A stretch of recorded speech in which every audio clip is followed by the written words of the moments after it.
From Westminster Hall in Baltimore, the final resting place of the master poet and storyteller Edgar Allan Poe, comes Poe Forevermore Radio Theater. Poe Forevermore Radio Theater, bringing you thrilling tales of mystery and imagination, adaptations and original stories from the works of Poe and classical and contemporary authors. And now, the producer and star of Poe Forevermore Radio Theater, your host, Mark Redfield. We're here in Westminster Hall. I'm always fascinated by the history that surrounds us in the cemetery of this building. It's virtually a who's who.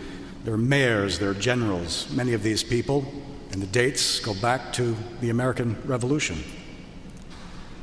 But then it leads me to think of other people that we don't know about, we don't read about in the history books, the names, the footnotes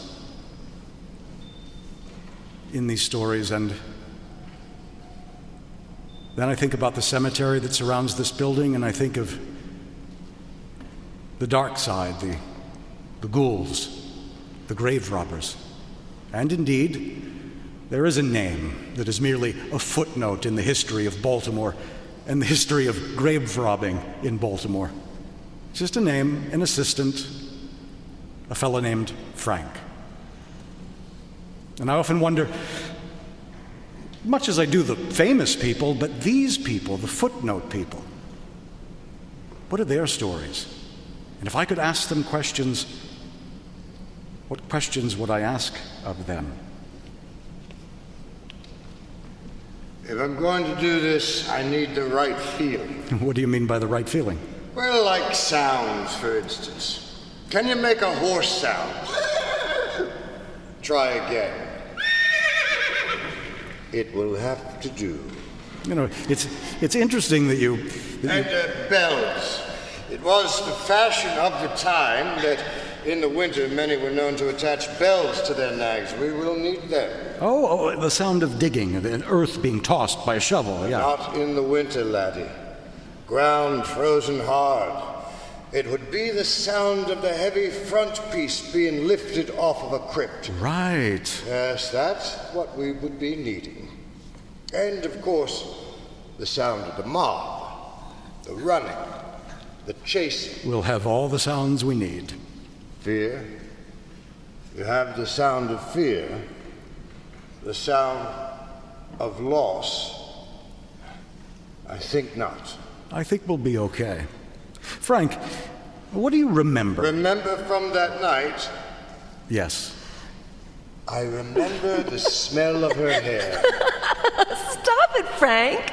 We should really get back to the party. It's almost New Year. I want to be there when everybody sings. Oh, you're the only one I want to ring in the New Year with, my lily of the field.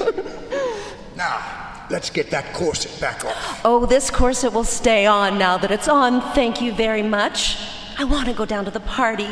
You can stay here and sleep in the New Year if that's your liking. All right, lass. No need for vexation. To the party we will go.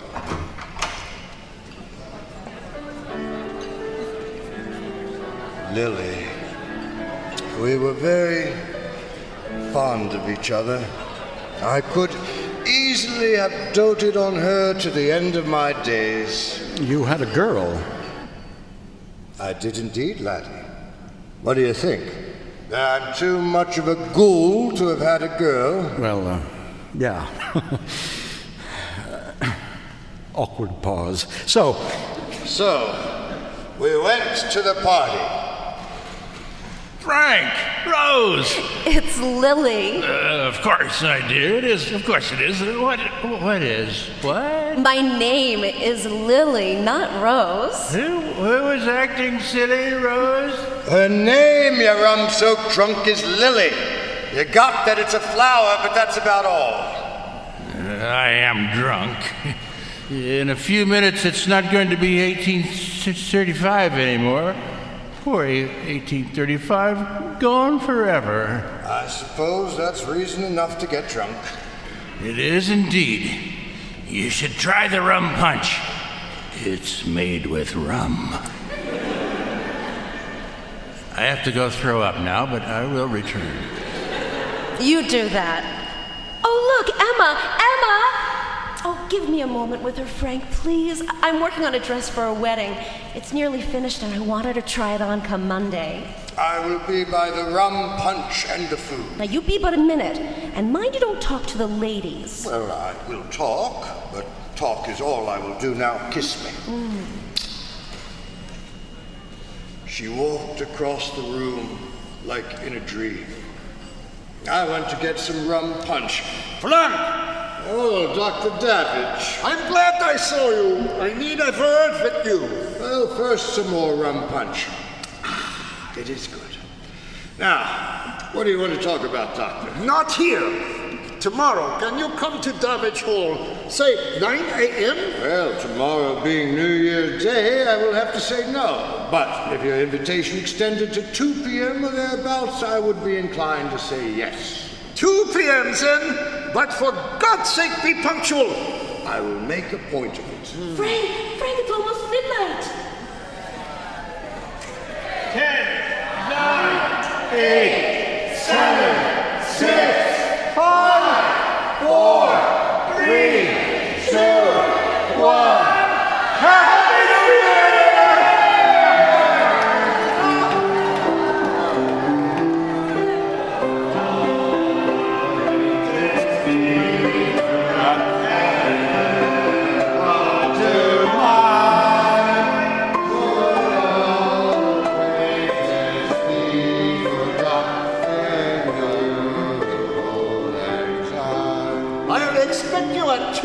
Yours will be my first social visit of the new year. Davidge wanted me to meet someone. I know you aren't easily shaken, but prepare yourself. That man has a spike in his head. Indeed he does. It was there that I met the man with the spike in his head. I need this cadaver transported to Boston. That's something you don't see every day. No, you don't. How did he die? He died of a spike through his head. It was a construction accident. I would say. He was an itinerant laborer. No family, no next of kin that could be found. I believe his name was Davis, but that is as much as I know. I think I shall just call him Spike. Do as you will. Just transport him. You will be paid your usual fee, plus a bit more. Bartleby Sims will assist you. Master Bartleby. Forgive my curiosity, but why not just dissect the poor bastard here for your own anatomy lectures? Subjects have been in short supply. That is true, but even more the case at Boston College. There are 2 doctors, a Dr. Fillmore and a Dr. Abbott, who specialize in brain trauma, and they wish to use the cadaver for research before it is dissected. All right, so tell Master Bartleby to meet me here at 8 p.m. and to have Spike ready to travel. I'll need money to get a barrel of spirits. McKinley will open his shop for me. I'll get it there, whatever he has in stock. He asks no questions. Then old Spike here can travel north in style and not in stench. Here's for the barrel, and half your fee. You'll get the rest when you get back. Good luck. You always break your promises. Now, lass, I love spirit in a woman, but this is beyond the beyond. You promised to take me to the Carlton's ball. You even cozened your way into 2 invitations. You showed me. We was to be dining and celebrating with the finest of the finest. I've never even been inside one of them Roland Park mansions. You promised. I was drunk. You bastard. You are right, Lily. I promised, and now, as it pains me, I have to break my promise. But I will make it up to you when I return. I promise. Oh, you're fast for a broken-down old bastard. And you are a gracious and forgiving lady, I will make it up to you, my Lil. Unless the doctors say different. Those doctors is how I got invitations to that Carlton's ball. That's how the game is played. That's how I'm going to make enough money so you don't have to serve them drunks at the public house. And we can have a proper home. In a few years, I'll have enough to buy myself a carriage and a fine horse and make my living in a more genteel fashion. A proper home? Man and wife in a proper home? And no more digging up corpses? Soon. Now, I'll be back in little more than a week. And when I get back, we can have our own ball. Is there time for a quick ball before you leave? I'll leave that part of the story for discretion's sake. Yeah. Well, why not take us to meeting Bartleby that evening? And so I shall. It helped me with this bell. Well, of course, Frank. Oh, just down the stairs, and then we can roll it on its edge. That's good, laddie. Hello, Frank. Master Bartleby. Well, let's get on with it. I've emptied out some of the gin, so Spike should fit. Spike? My nickname for our departed friend. Well, it says here that his name is Dr. Davidge. Such bad handwriting. It does not matter. Now, give me a hand. Hold, laddie. Why, Frank? Look here. See how far out of the back of his head that metal is protruding? We will not be able to get him to sit right in the barrel. Oh, so what do we do? Now, hold on a minute. I have just the ticket. A hammer? Well, I brought it to tap down the lid. But it will do nicely for this, too. I just need a few deft little taps. What are you doing? Calm down. In case you haven't noticed, he is dead. I know that, Frank, but the doctors up north will want him just the way he was. Stop! What? You're damaging him. He got damaged when he got a pike through his head. Just one more tap. Oops, that's a little bit too far. Angels and ministers of grace defend us. Yeah. I'll just even things up a bit. Now he has as much metal coming as going. And when they receive the shipment, they can put the pike where they will. Now, give me a hand. We put him in the barrel of gin. And did he fit? Indeed he did. Ah. Then we tapped down the lid, and then we were on our way. Those damn jingle bells call attention to us. It is the holiday season. And we draw more attention without them. I don't hold with your theory. It must have been a difficult journey. Frank, did you sleep in the carriage? It was more of a wagon than a carriage, and we would have froze. They gave Bartleby... What's that? It means I'm an idiot. Idiot indicator, huh? Just goes off from time to time to let you know you're an idiot. Not exactly. It just means I forgot to turn my phone off, sorry. I see. Please continue. You and Bartleby are traveling north. Well, they had given Bartleby some coins to cover our food and some lodging, so we made it to just north of Philadelphia in the first leg. Stayed at an inn, slept in a feather bed. And in the morning, we had breakfast fit for a king or a corpse driver. Now, slow down, lad. No one's going to steal it. Good food, isn't it, Frank? Well, it is indeed better than I could fix for myself. There are boons in being a resurrectionist, and this is one of them. It's too bad about tonight, though. What about tonight? The ball. You had invitations. I know you were looking forward to it. Well, it wasn't me as much as Lily. To tell the truth, I don't think Davidge wanted us there. The waitress and the janitor who is actually a body snatcher. Keep your voice down, Frank. Why the rush on this cadaver? Cold as it is out, they could have put him in the root cellar and he would have kept. No, the rush was the ball tonight. He didn't want the hired help to be cavorting with the nonpareils. Why would he do that? He got you the invitations. What the right hand giveth, the left hand taketh away. But why? More coffee? Oh, yes, please. So where you gents headed? Boston. Back home to Boston. Oh, that's nice. Tradespeople, are you? I'm a student. And I am a professor of brainiology. Brainiology? I specialize in diseased minds, of which there are many. I met a few diseased minds in my time. Now, if you gentlemen need anything else, just let me know. We're going back. Frank, we can't. We're expected. Look, why would Davidge do... You think he arranged for this man to be killed? No, but when that spike went through old Spike's head, he was smart enough to take advantage of the situation. You have no evidence. I don't need evidence. I'm not in a court. We can't just turn back on a fancy Frank. You know I'm right. I inquired as to the address, and the police said that there was no address existed. Odd. I know it's odd, but then I inquired into the registry, and I was told it was same. We are both being paid well for our services. We don't want to risk that. On to Boston? All right. On to Boston.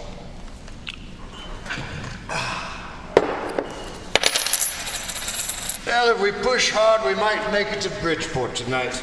Tout that. Did you make it to Bridgeport, Frank? No, it was too far. No, we made it to just south of Newark, and Were there any incidents on the road? one. The next night in Hartford. Good evening. Good evening, Constable. You to be staying at this establishment tonight?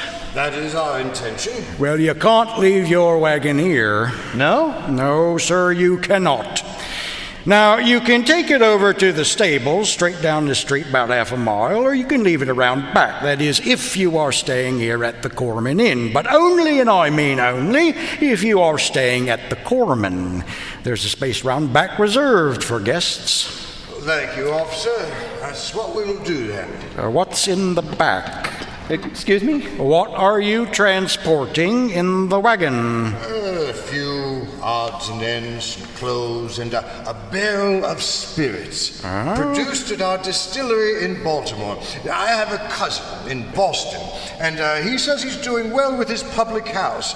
You see, he has two. And he's preparing to open a third. Is he? Yes, he is. And though there are many distilleries near his locale, but... None is family. Exactly. Show me. What? Show me. Unless you have a reason you don't want to.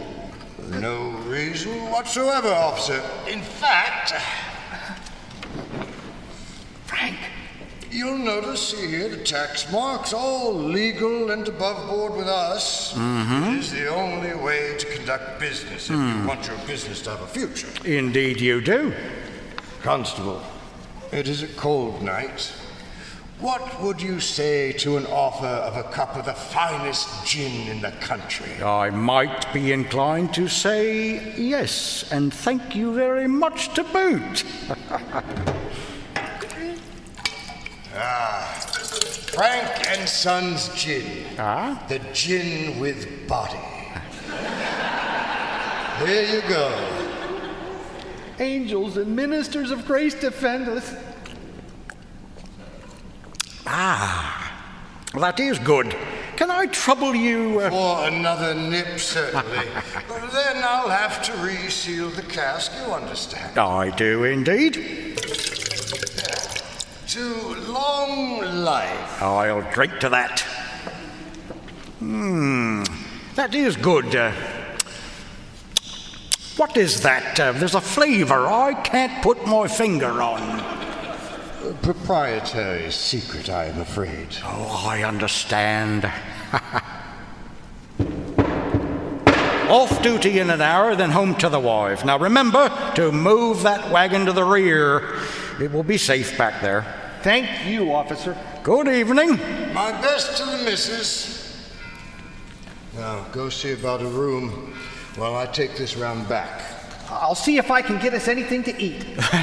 That is amazing. That really happened? Just as I described it. Were there any other incidents like that? No, that was it.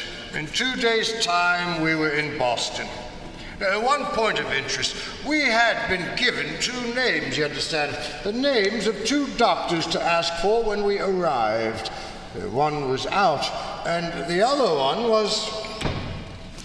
May I help you? Well, we were waiting for Dr. Abbott. I'm Dr. Abbott. You are a woman. And you are observant. Oh, you must be the gentleman from Baltimore. I quite understand your reaction. Doctors of my gender are exceedingly rare. First I've met. Well, where is the third in your party? Right here. He is in the barrel. How novel. Well, I'll open him up and put him on the table for you.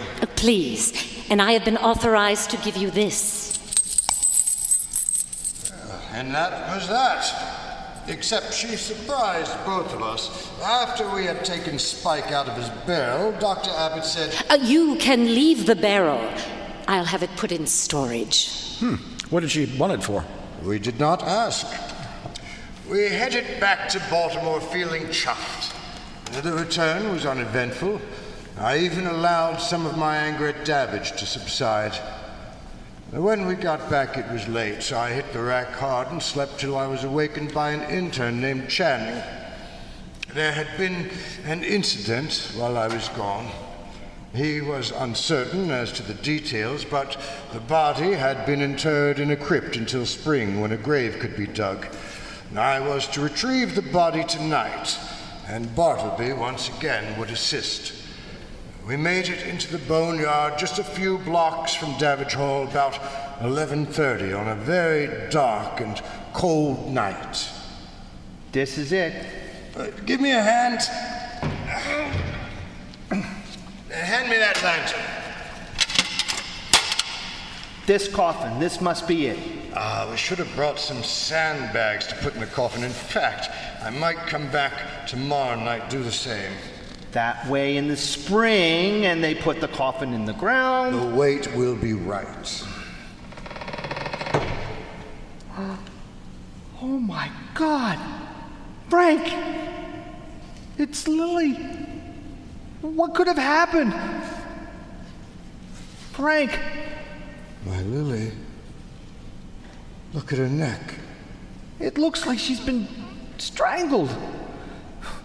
What should we do? Should we take her? You leave her alone unless you want to join her. I mean, just maybe an autopsy would tell us... It won't tell us who, and that's all I need to know. It's clear to see someone strangled the life right out of her. What's this in her hand? Hold the lantern here. It looks like... Hair. Blonde hair. Short. A man's length. I will find the bastard and I will kill him. I love you, Lil. We have run about the slopes and picked the daisies fine, but we've wandered many weary foot since all things. Frank, I think I heard something. Leave me alone, boy. Listen, the night watch. We have to get out of here. I said leave me alone, boy. No. It's no time for self-pity. You want to avenge her? We must go. Help me. Let me put the lid back on it and turn out that lantern. Oh, it's too late. Shh. What's this? Casement open? Is anyone in there? Hello? Come on out and make it easy for yourself. What do we do? All right, then. Come on, this way. Grave robbers! Grave robbers! Where? Right down here. Now, quick, over the wall with you. Here they come now. Get back to the hole and I'll meet you there. Frank! Now, do as I say or we'll both be lost. Go! and I ran in between and around the crypts till I finally made it out of the yard and back to the hall. The next morning I talked to Davidge. You both made a mess of things last night. Listen. You returned without our subject. Your subject? She was my fiancée. What? It was Lily. You must have known. I had no idea. No idea. I only knew that the woman had been murdered. By who? Who killed her? Who strangled the life out of her? I don't know, Frank. If you hadn't sent me out of town, she'd still be alive. You don't know that? Yes, I do. Now, don't you tell me what I know and what I don't know. Frank! Why did you send me out of town? You know why? You had to make a delivery. And it had to be just then. Well, yes. Frank, how could I know? I'm sorry. I'm sorry for your loss. Thank you, Doctor, but that is not enough. You are going to help me find out who killed her. What can I do? I don't know yet, but I will. Maybe you just pay the bills while I do the searching, but one way or another, we are going to find her killer. And when we find them, then what? Well, you let me worry about that. Frank! Frank! Wow. Well, I believe that's all we have time for today. Did you, find them, Frank? You are right. That is all for today. Perhaps we will get together another time. Well, perhaps. Perhaps. Now, I think that there are only two more words to be said. Say them with me. The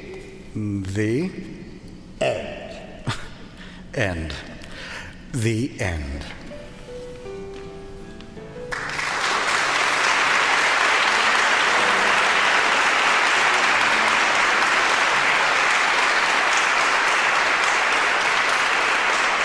You have been listening to an original story, The Resurrectionist, or A Frank Tale, being the telling of the wholly unique once-upon-a-time exploits of Frank the Body-Snatcher, written for Poe Forevermore Radio Theater by Tony Tsendeas. Our producer was Mark Redfield. Our sound designer was David Crandall. Our audio engineer was Bill Dixon. The Resurrectionist was performed and recorded before a live audience at Westminster Hall, Baltimore.